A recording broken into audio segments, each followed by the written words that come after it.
What do I do when I'm the only teacher in my building using project-based learning?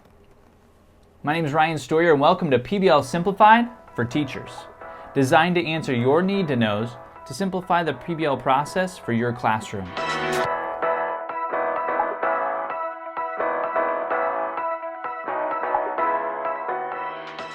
What do you do when you're the only teacher in your building using PBL? The quick answer is you keep on keeping on. You're teaching inspired and you love it, and it's good for your students. The bigger answer is it can be tough, can't it? You want some support, you want to stay encouraged, and you want to learn more things. You want to get better at this. So the first thing you can do is find a cohort or some collaborators. They don't have to be geographic. Look out on Twitter, Instagram, go visit some schools. Find some places where there's some like-minded folks, where you can start to share resources and you can learn. The next piece is, how do you gain momentum in your school? And one piece we like to talk about is, there's this video on YouTube called the Shirtless dancing guy. Type it in carefully, but it's a good video talking about the lone nut. And you see this lone nut start a movement.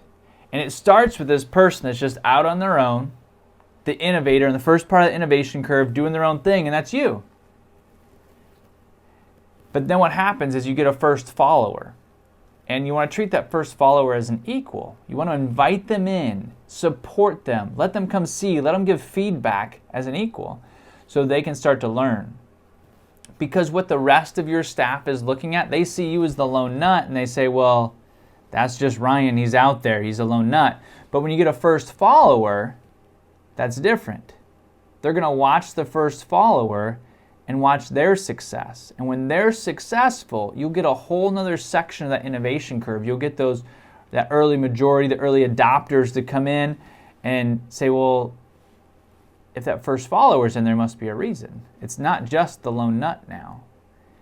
And you start to build some momentum there. And people will follow that first and second follower with you, and you'll start to gain momentum in your building, and you can start to build some sustainability and some collaboration with the adults in the building. And that's when things can get really, really exciting. So that's what you do if you're a lone nut. Today we simplified that idea.